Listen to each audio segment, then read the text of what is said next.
You're welcome viewers to this channel. This is Davisa Computer Training Institute tutorial channel where we teach you how to operate the computer programs, especially on the desktop publishing and data processing programs. We will be teaching how to operate Microsoft Word today. Don't forget to subscribe, to click on the subscription button or click the bell notification button to get notified whenever we drop any of our tutorial videos. And don't forget that the subscription is free. Then you're also allowed to comment on the comment session, ask any question, and we'll get back to you.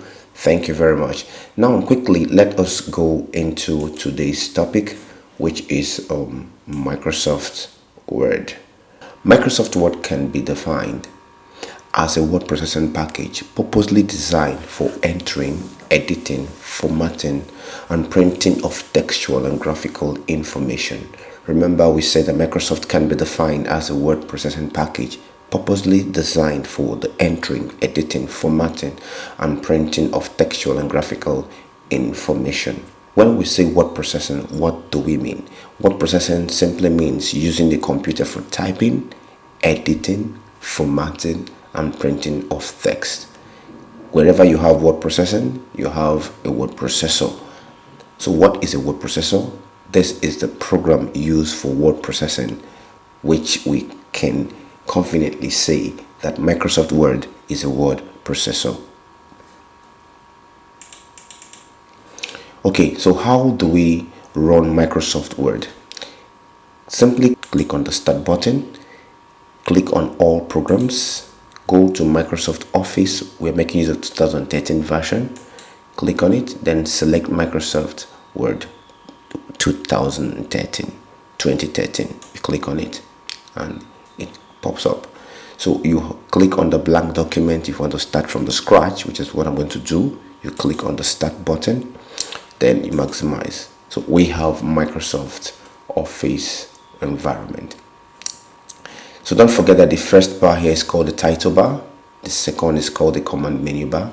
When you click on any of the command, you have a pull down command, which we call the ribbon menu. And we have the document window where we do our typing.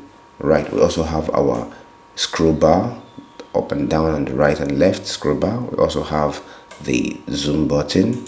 Okay, we also have the status bar, which is what we have here, and the last one is the task bar. What is moving on the screen is called the mouse pointer. Then the vertical blinking dash, which is what you have here on the screen, is called the cursor. It serves as an insertion point to whatever you type, okay, or you insert. So that is how it works. Now, how do we make use of? There are some things I would like you to know when it comes to Microsoft Word. Let's start with formatting. Formatting is the changing of text appearance, look, or attributes. Okay, before text can be formatted, it must be blocked. So there's so many methods you can use to block your word or your text. If you click once on a word, you are actually only placing your cursor, which is the vertical blinking dash you are seeing there. And if you double click on a word 1, 2, you will succeed in blocking a word. But when you triple click 1, 2, 3, you will succeed in blocking a line. Let's do that. Yes, sir. So let us format this text.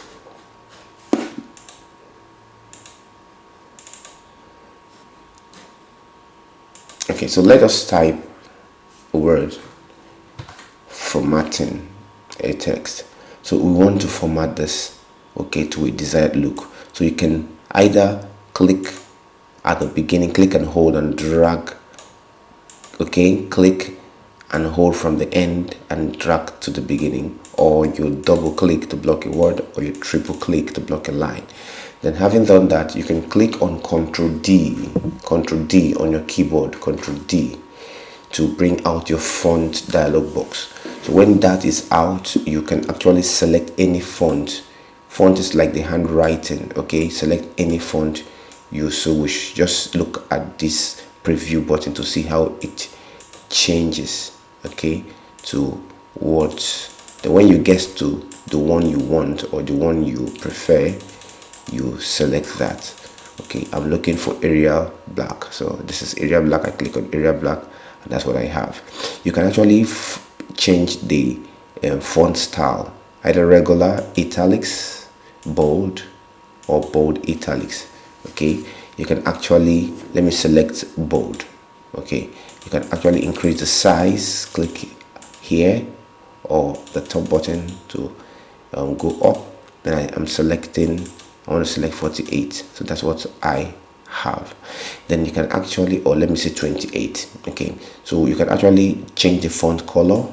I don't want it to be black, I want it to be blue. So let me take this. Okay, then I want to underline.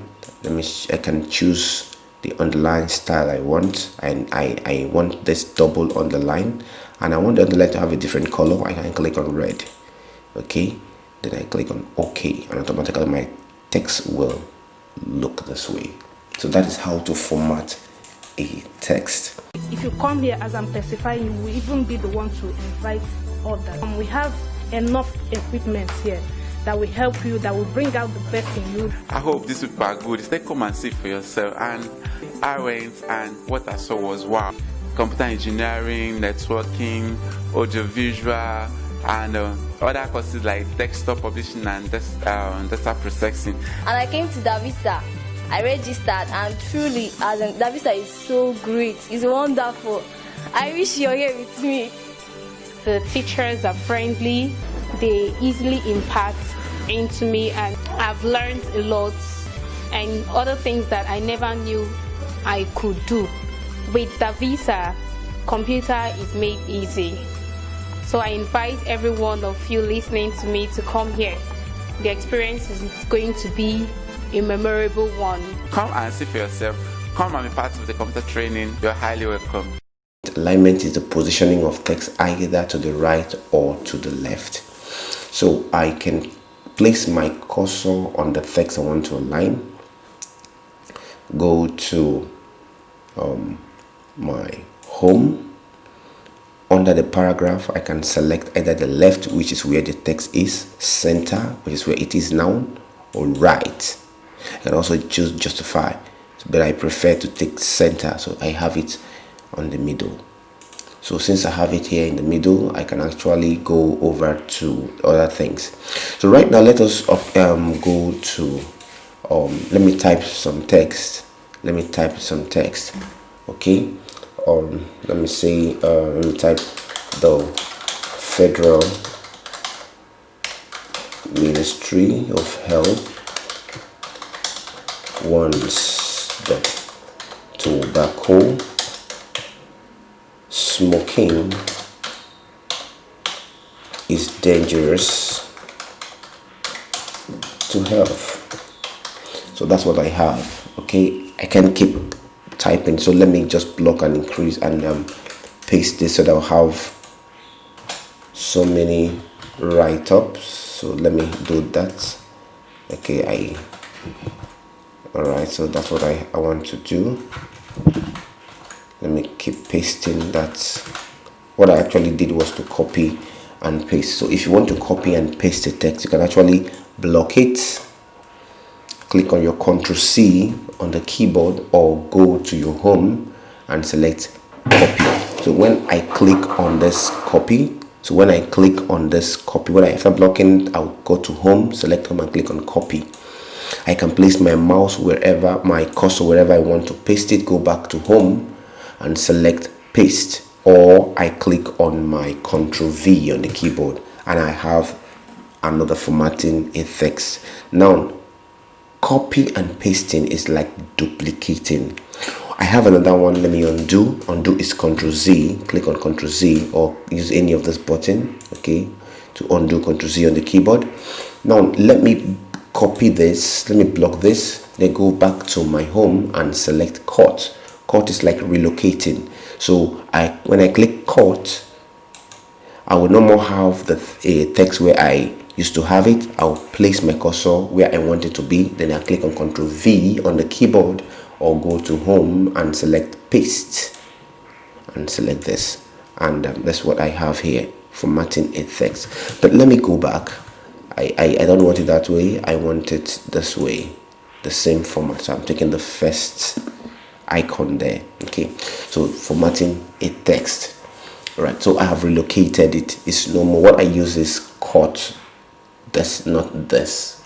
I used this at first, and this is the cut I just use now. So paste is like dropping, and the shortcut for paste is Ctrl V. So let me undo that. Ctrl Z. So I have it. Okay, I'm back to where I was. So having done this, let me click on this to bring it down. Okay, let me click on that to bring it down. So I have two paragraphs here. Now I want to create what we call column. Okay, so I want two columns. How do I create column? Let me block this to the extent I want to create a column. And after blocking it, I'll go to my page layout and select column. Then I'll take two columns. I can also take three, but I want to create two right now. Click on two, and you can see I have two columns. Now let me show you something. I talked of alignment. Go back to home, and under paragraph you have, remember, left, center, and right. There's another one there which is justify. That's Ctrl J. When I click on Ctrl J, you see this left side is straight, this left side is not equal, it's not straight. So I want it to be equal. Okay, so I have to select this justify. You can see it is okay, it is equal right now. So same thing can be applied here. I can block this second paragraph, then go to my home, select my justify. Just see how this will be equal. Okay, this will be aligned on the same part. So let's click this. You can see that, so it is equal, no more the way it used to be before now. So I have aligned this. So that's what we call justification. The shortcut is Ctrl G. So having created my column here, I can as well create three columns here. So I go over to my, after blocking it, remember I've taught you how to block. Click and hold at the first at the last word. Okay, then drag it to the first word. Okay, now you can actually go to your page layout and look for the column tab. So when you see it, click on this arrow down, then select 3. Okay, select 3. So that gives you 3. Then if you want more options, click on this, go to more columns. Then you have more, or you can see to the right, to the left. You can also increase it to 4 columns, but I think I need 3 for now. And I want lines. There's a line that normally appears, okay, in between columns, so I need it, so I can check this line between. Okay, when I check it, you can see the preview button. I have lines there. So when I click OK, automatically this line will appear in between the columns. Okay, so that is how to apply column and how to apply column lines. All right, let's go to the next topic. Remember, I want to create what we call drop cap. Okay, I want to create what we call drop cap. So let me paste this here. Then you can as well clear your column. How do you clear the column? Block the column you've created. Go to layout where you created the column at first. Select the column, then select 1. Click 1. When you click 1, it automatically clear the column. You understand? So let me undo it. I prefer it the way it was. So I have this here. Now I want to create what we call drop cap. Now, for you to be able to create drop cap, what is a drop cap? A drop cap is the increase of an initial letter to drop to more than 1 line. Okay, so let's say T is the initial letter, the first letter of this paragraph. I want to increase it. I want to make it drop to 2 or 3 lines. Let's say 3. So how do I do that? I place my cursor on the paragraph I want to drop. Okay, I want to create drop cap for. Then go to my home. Go to my insert. Then click on it and go to my insert. Then select drop cap. Okay, You have the dropped, you have the in margin, as in the, you can see, just take a look at the T and see how it changes. This will be in the margin, this one will be dropped inside the paragraph, while this one will be in the margin. So I don't want in the margin, I want it to be dropped in the paragraph. So I click dropped. Okay, you can see by default is dropping to 3 lines, but if I want 4, I can go to drop cap options, then I will choose the one I want dropped, then I can increase it to 4 lines. Okay, but I want 3 for now. So when I click that, I can reduce to 3 and click on OK. Watch what will happen to the T. The T has been increased and it has been dropped to 1, 2, 3 lines. So that's how to create drop cap, okay, in Microsoft Word. Now, what is the difference between save and save as? Now, when you want to save this job, you can actually click on Ctrl S to save it, or go to File and select Save. Okay, then under the save, you can actually select where the directory where you want to save your work. Let me say I want to select it. I want to send it to the document. Okay, I want to save it under my document. That's this document here. So I click on the document, then I'll select formatting a text. Okay, formatting a text.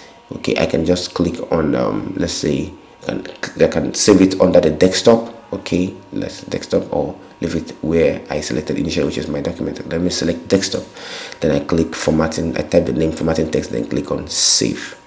Okay, so I have this. If you go to the desktop, let's go to desktop, show desktop, you have it here, formatting text.